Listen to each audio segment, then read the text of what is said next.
आज हम भारतीय रेलवे की एक प्रेस रिलीज पर गहरी नज़र डालने वाली हैं। पहली नज़र में तो ये बस सरकारी आंकड़ों का एक दस्तावेज लगता है, लेकिन जब आप इन आंकड़ों को थोड़ा कुरेदते हैं, तो एक बहुत ही असाधारण कहानी सामने आती है। एक ऐसी कहानी जिसमें रफ्तार है, तकनीक है और महत्वाकांक्षा भी है। विषय है आधुनिक ट्रेन कोचों के निर्माण में एक जबरदस्त तेजी। चलिए इन घोषणाओं की तह तक चलते हैं और समझते हैं कि इनका असल मतलब क्या है। बिल्कुल। आज का विश्लेषण रेल मंत्रालय की उसी आधिकारिक प्रेस रिलीज पर आधारित है और हमारा मकसद सिर्फ आंकड़े दोहराना नहीं है, बल्कि उन आंकड़ों के पीछे जो रणनीतिक बदलाव छिपा है उसे समझना है। हम ये जानने की कोशिश करेंगे कि ये एलएचबी कोच असल में हैं क्या, इनका उत्पादन अचानक इतना जरूरी क्यों हो गया, और ये भारतीय रेलवे की भविष्य की दिशा के बारे में हमें क्या बताता है। तो चलिए सीधे उन आंकड़ों पर आते हैं जो जो इस पूरी कहानी की नींव है। रिलीज के मुताबिक 2014 से 2025 के बीच 42,600 से ज्यादा एलएचबी कोच बनाए गए। एक पल के लिए यहाँ रुकते हैं। 42,600 जी। ये सिर्फ एक बड़ी संख्या नहीं है। इसकी तुलना अगर हम पिछले दशक यानी 2004 से 2014 से करें, तो उस दौरान सिर्फ 2300 कोच बने थे। और ये हिसाब चौंकाने वाला है। हाँ, उत्पादन में लगभग 18 गुना की बढ़ोतरी। हाँ, इसे सिर्फ एक सामान्य बढ़ोतरी कहना मेरे हिसाब से गलत होगा। ये दिखाता है कि रेलवे ने अपनी निर्माण की प्राथमिकताओं में जमीन आसमान का बदलाव किया है। ये एक सोचा समझा रणनीतिक फैसला है, कोई संयोग नहीं। 18 गुना, ये कोई मामूली आंकड़ा नहीं है। मतलब ये तो ऐसा है जैसे कोई रातों रात अपनी अब पूरी सोच ही बदल दे। और बात यहीं खत्म नहीं होती। ये कोई गुजरे जमाने की कहानी नहीं है, है ना? ये रफ्तार आज भी कायम है। इसी वित्तीय वर्ष यानी 2025-26 में सिर्फ अप्रैल से नवंबर के बीच 4,224 एलएचबी कोच बनाए जा चुके हैं। जी, और ये पिछले साल की इसी अवधि से 18% ज्यादा है। मतलब ये रफ्तार और तेज होती जा रही है। बिल्कुल। और इसमें एक और दिलचस्प बात यह है कि ये किसी एक जगह से नहीं हो रहा। ये एक विकेंद्रीकृत मतलब देशव्यापी प्रयास है।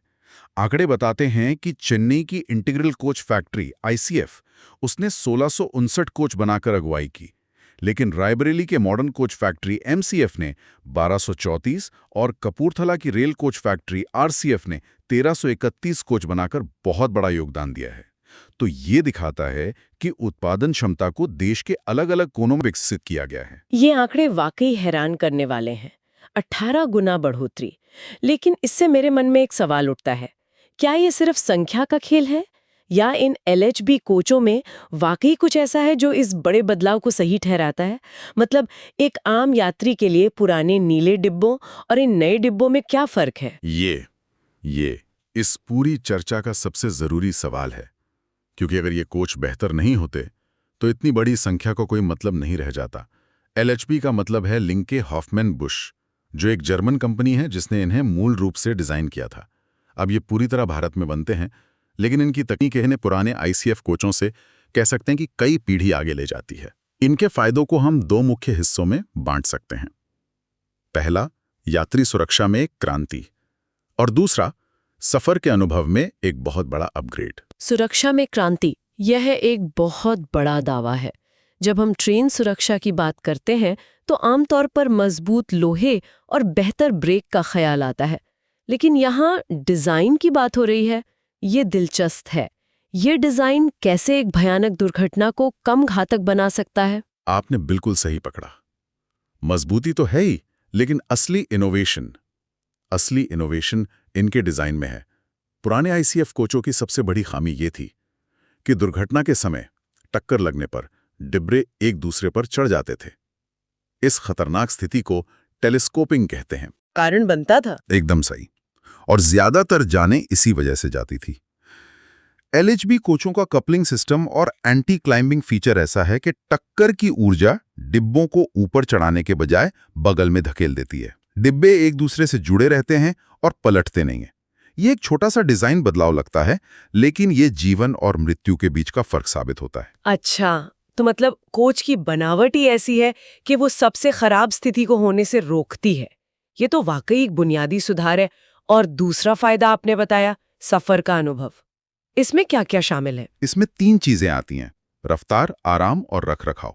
एलएचबी कोचों में बेहतर एयर सस्पेंशन सिस्टम होता है जो ज्यादा गति पर भी ट्रेन को बेहद स्थिर रखता है।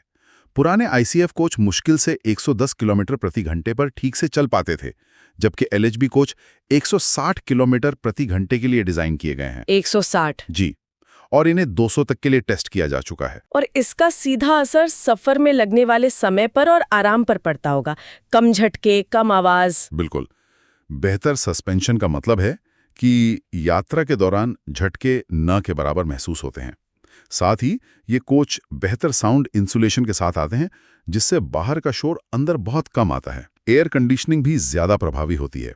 कुल मिलाकर सफर बहुत शांत और आरामदायक हो जाता है। और रेलवे के नजरिए से देखें तो इनकी उम्र पुराने कोचों से ज्यादा होती है और इन्हें बार बार मरम्मत की जरूरत नहीं पड़ती, जिससे लंबे समय में खर्च बचता है। तो जो आप कह रहे हैं वो ये है कि ये सिर्फ एक नया कोच नहीं है, ये भारतीय रेलवे की सोच में एक बदलाव है। सिर्फ लोगों को एक जगह से दूसरी जगह पहुंचाने से आगे बढ़कर उन्हें सुरक्षित और आराम से पहुंचाने पर ध्यान देना। एकदम सही। ये हार्डवेयर के जरिए यात्री अनुभव के दर्शन को बदलने जैसा है। क्या करते हैं रेलवे से हटकर इसका देश के लिए क्या मतलब है? इस प्रेस रिलीज में इसे आत्मनिर्भर भारत और मेक इन इंडिया जैसी बड़ी राष्ट्रीय नीतियों से जोड़ा गया है। ये सुनने में तो बहुत अच्छा लगता है, लेकिन क्या हम ये मानने का जोखिम उठा रहे हैं कि ये सारी सप्लाई चेन घरेलू है? क्या इन मेक इन इंडिया कोचों में अब भी महत्वपूर्ण विदेशी पुर्जे नहीं हैं जिन पर हम निर्भर हैं? ये एक बहुत ही जायज सवाल है और इसका जवाब हाँ और नहीं दोनों है। देखिए, जब आप इतने बड़े पैमाने पर उत्पादन करते हैं तो आप एक पूरे इकोसिस्टम को जन्म देते हैं। कोच फैक्ट्री सिर्फ कोच नहीं बना रही, बल्कि वो असल में एक औद्योगिक केंद्र की तरह काम कर रही है, जो अपने आसपास दर्जनों छोटे बड़े उद्योगों को जन्म दे रही है। कोच बनाने के लिए आपको स्टील चाहिए, बेहतर ब्रेक सिस्टम, पहिए, सीटें, खिड़कियां, इंटीरियर पैनल। ये लिस्ट बहुत लंबी है। और इन सभी चीजों की मांग से घरेलू कंपनियों को काम मिलता है। बिल्कुल, इससे घरेलू विनिर्माण को एक बहुत बड़ा बढ़ावा मिलता है और इसी से हजारों कुशल रोजगार पैदा होते हैं इंजीनियरों के लिए, तकनीशियनों के लिए और फैक्ट्री में काम करने वाले मजदूरों के लिए। अब आपके सवाल के दूसरे हिस्से पर आते हैं, विदेशी पुर्जों पर निर्भरता। हाँ, शुरुआत में कुछ महत्वपूर्ण तकनीक और पुर्जे आयात किए गए थे, लेकिन धीरे धीरे तकनीक का हस्तांतरण हुआ है और अब ज्यादातर चीजें, यहां तक कि जटिल पुर्जे भी भारत में ही बन रहे हैं। ये 100% आत्मनिर्भरता नहीं है, लेकिन ये उस दिशा में एक बहुत बड़ा और सफल कदम है। तो ये रेलवे का आधुनिकीकरण देश के औद्योगिक विकास के इंजन की तरह भी काम कर रहा है। ये एक अच्छी तस्वीर है, लेकिन जैसा कि अक्सर होता है, हर बड़ी कहानी में कुछ चुनौतियां भी होती हैं। अब हमारे पास ज्यादा और बेहतर कोच हैं, लेकिन क्या सिर्फ नए और चमचमाते कोच बना लेना ही काफी है? नहीं, बिल्कुल नहीं। और यहीं से ये चर्चा और भी दिलचस्प हो जाती है। सकारात्मक पक्ष अपनी जगह है, लेकिन इन आंकड़ों के पीछे कई व्यावहारिक चुनौतियां भी छिपी हैं। सबसे पहली और सबसे बड़ी चुनौती है बुनियादी ढांचा। मतलब पटरियां और सिग्नल सिस्टम। लेकिन क्या ये घोड़े के आगे गाड़ी रखने जैसा नहीं है?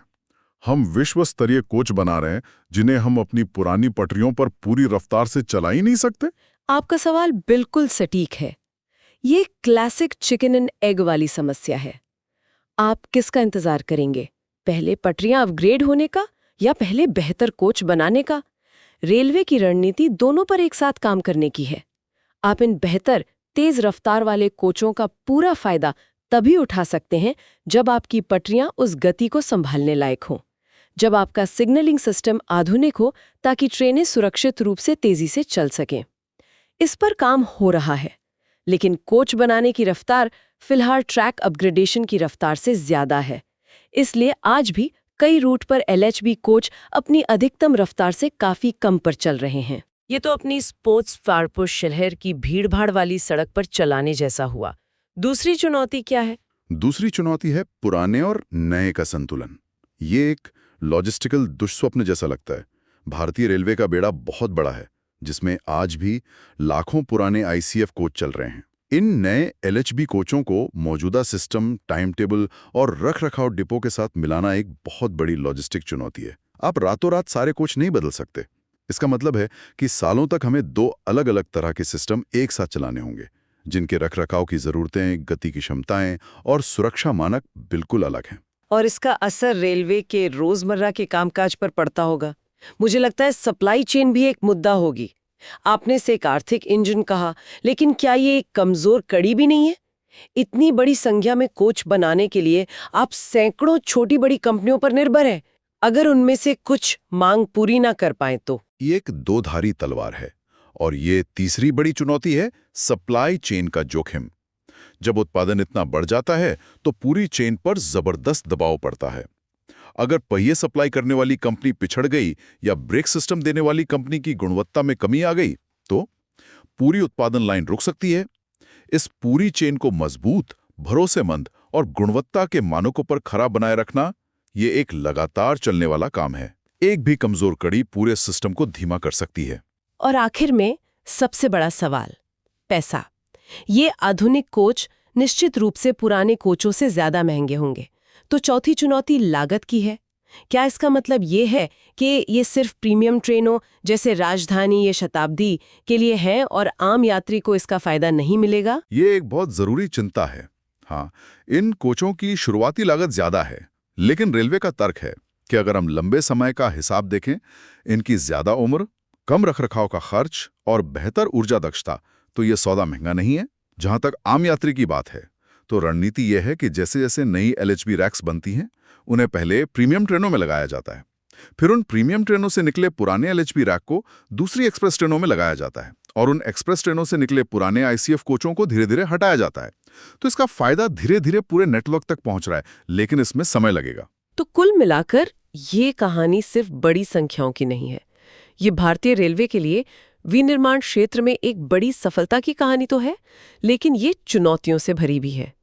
11 सालों में 42,600 से ज्यादा कोच बनाना ये एक प्रभावशाली आंकड़ा है, जो सुरक्षित, आरामदायक और आधुनिक रेल यात्रा की दिशा में एक बड़े बदलाव का साफ संकेत है। बिल्कुल।